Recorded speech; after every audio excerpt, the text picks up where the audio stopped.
इस तरह से अभी गणतंत्र दिवस आ रहा है और संविधान दिवस भी है 25 जनवरी को। क्या संदेश देना चाहेंगे? मैं सबसे पहले पूरे देशवासियों को हाथ जोड़कर नमस्कार करता हूं। मुस्लिम भाइयों को अस्सलाम वालेकुम। और मैं आज कल सुबह जयंती गई है और आज भी आने वाला जो समय है वो कल, आप ये समझिए कल 25 जनवरी है। हाँ, संविधान दिवस है जो कि बहुत ही हमारे लिए, सबके लिए बहुत अहम है।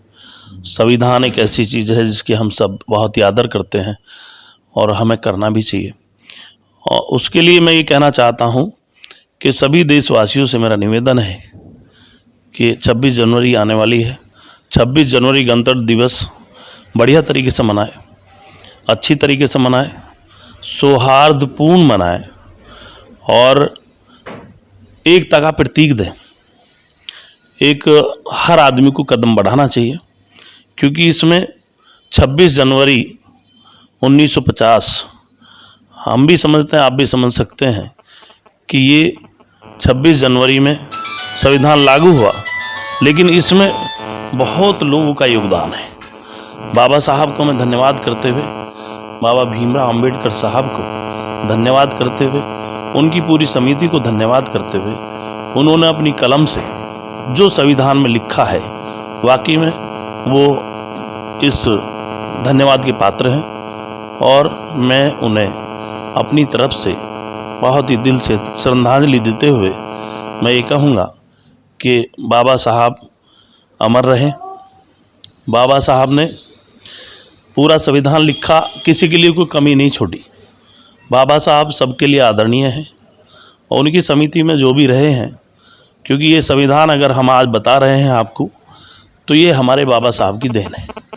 बाबा भीमराव अंबेडकर साहब, जिन्होंने अपनी परेशानियां दूर ना करके, अपनी परेशानियों को गले लगाते हुए वो पूरे देशवासियों को एक ऐसा सम्मान दे गए जिसकी गाथा जन्म जन्म तक गाई जाएंगी।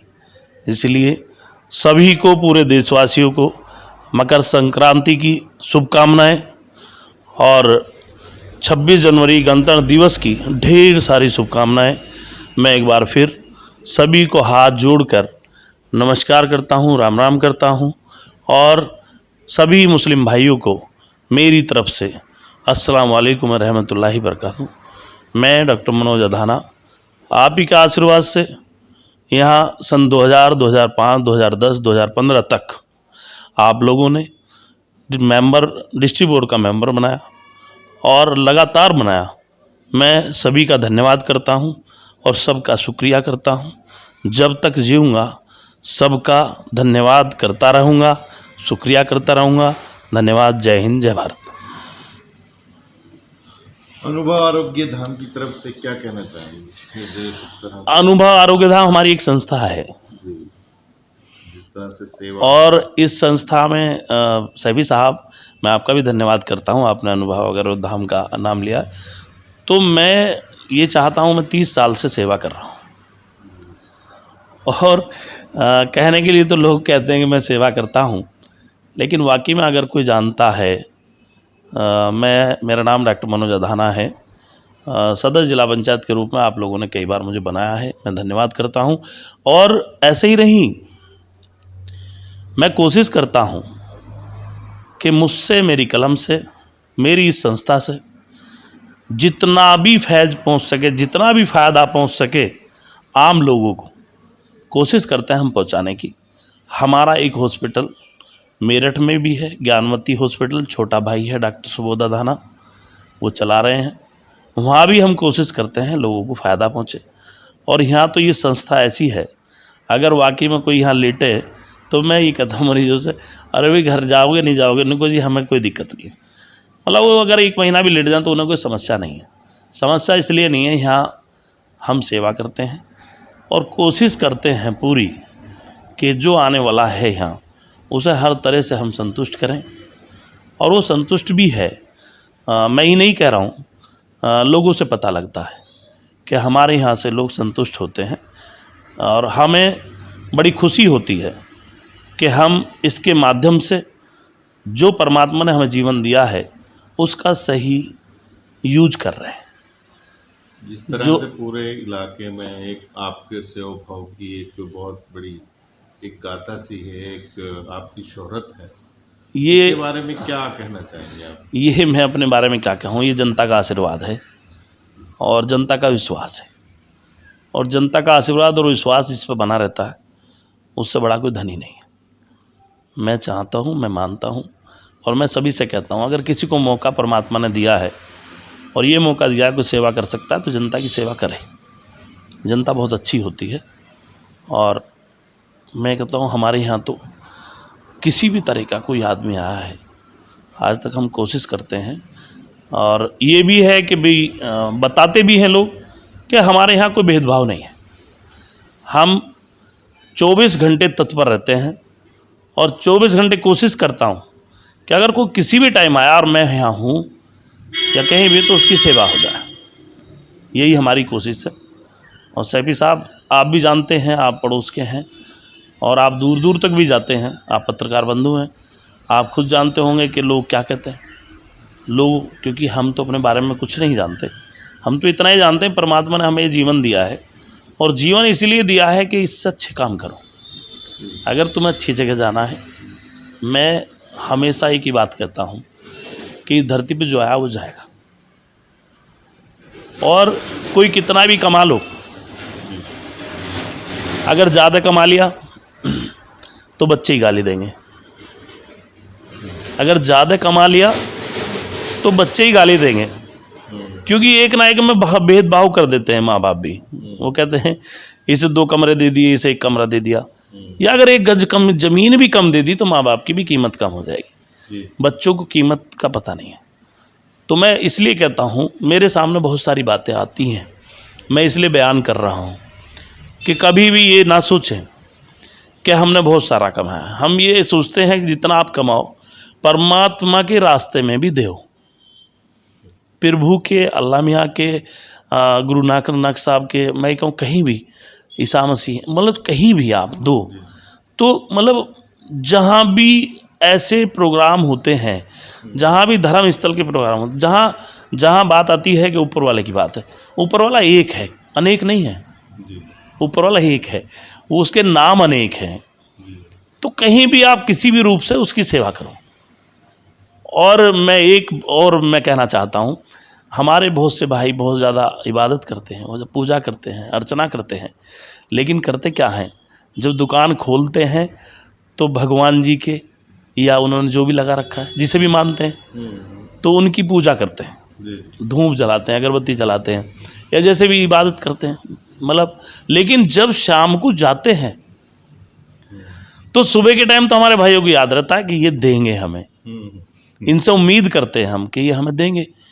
लेकिन शाम को जब जाते हैं तो हम शटर डालते हैं, उनकी लाइट तक बंद कर देते हैं। तो मेरे भाइयों, मैं आपको संदेश देना चाहता हूँ, अगर आप ये समझते हो कि परमात्मा है, ऊपर वाला है, तो उनकी वैसी सेवा करो। अगर रात में भी आप बंद करते हो तो कम से कम उन पर कपड़ा लगाओ। अगर तुम रजाई में सोते हो तो ठंड तो उन्हें भी लगती है। अगर आप रजाई में सोते ठंड तो उन्हें भी लगती है, परमात्मा को भी ठंड लगती है।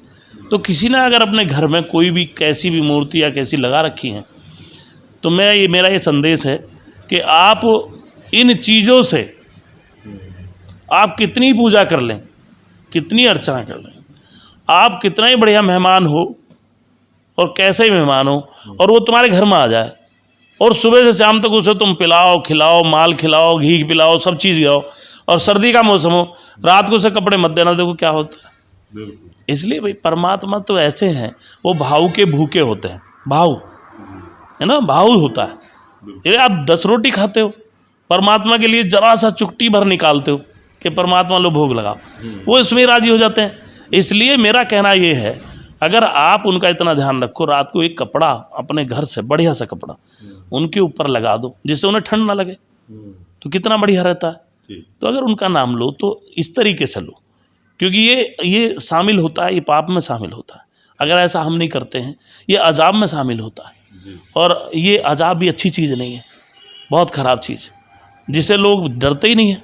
डरना चाहिए, हर कदम पे तौबा करनी चाहिए, हर कदम पे माफ़ी मांगनी चाहिए, और परमात्मा के बगैर पत्ता भी नहीं हिलता।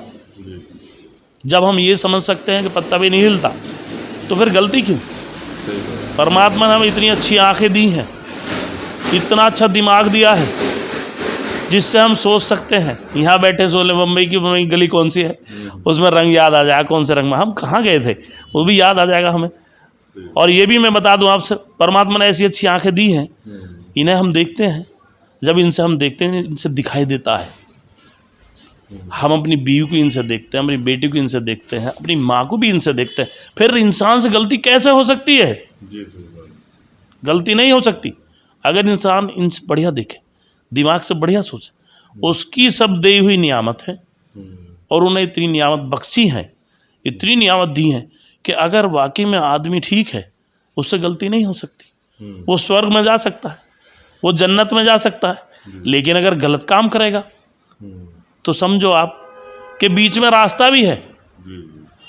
और मैं आपसे बता दूं, मैं जानता हूँ, आलिम लोगों से मेरी जानकारी है, संत लोगों से मैं जानता हूँ। संत लोग ही तो बताते हैं, वो कहते हैं भाई अगर बुरा काम करोगे तो रास्ते को भी पार नहीं होगे, एक बीच में बहुत बड़ा रास्ता पड़ेगा जिसमें पूरे कोयले दहकते रहेंगे, उसे कैसे पार होगे? उसका रास्ता बहुत बारीक है, बाल से भी बारीक है, उसे मुस्लिम भाई पुलसरात का रास्ता कहते हैं। तो वो अगर उस पर चढ़ गए बाल से बारीक रास्ते पे, और अगर पाप किए तो गिर जाओगे। उसमें बहुत सारे कोयले दहकते रहते हैं, इसलिए डरो, डरना चाहिए। और मेरा ये संदेश भी है और मेरी ये इंतजा भी है, मेरी ये प्रार्थना भी है कि लोगों को अगर ज़मीन पाए हैं तो अच्छे काम करने चाहिए, बुरे कामों से बचना चाहिए। लोगों की सेवा अगर करता है कोई, भगवान ने एक बात कही है, एक लेख है, उन्होंने कहा है कि मैं जितना तुम्हें चाहता हूँ, वो चाहने वाली बात है। जितना माँ अपने बच्चे को चाहती है, माँ से ज़्यादा धरती पे कोई नहीं चाहता, उससे भी ज़्यादा परमात्मा 72 गुना चाहते हैं अपने बनाए हुए बंदे को। माँ से भी 72 गुना ज़्यादा चाहते हैं। तो आप देखिए, अगर उसके बंदे बनाए हुए को किसी ने नुकसान पहुँचाया तो उसे कितना बड़ा दंड मिल सकता है, कितना बड़ा। अगर किसी ने 1 रुपए की किसी के साथ बेईमानी करे तो कितना बड़ा दंड मिल सकता है, 72 रुपए का दंड मिलेगा, है ना। इसलिए अच्छे रहो, अपने ऊपर अजाब मत शामिल होने दो, अपने ऊपर पाप मत चढ़ाओ, जिससे दुनिया से जब जाओगे तो वहाँ हिसाब किताब ना देना पड़े। नहीं तो हर किसी चीज़ का वहाँ हिसाब किताब है, पानी तक का हिसाब किताब दिया जाता है। इसलिए माफ़ी चाहते हुए एक बार फिर आप लोगों को सबको हाथ जोड़कर राम राम, नमस्कार, सत श्री अकाल, और मुस्लिम भाइयों को अस्सलाम वालेकुम रहमतुल्लाहि बरकातहू। सब पे ऊपर वाला अपनी आशीर्वाद बनाए रखे, अपनी रहमत रखे, सब पे वाहिगुरु की कृपा रहे। धन्यवाद। जय हिंद, जय भारत।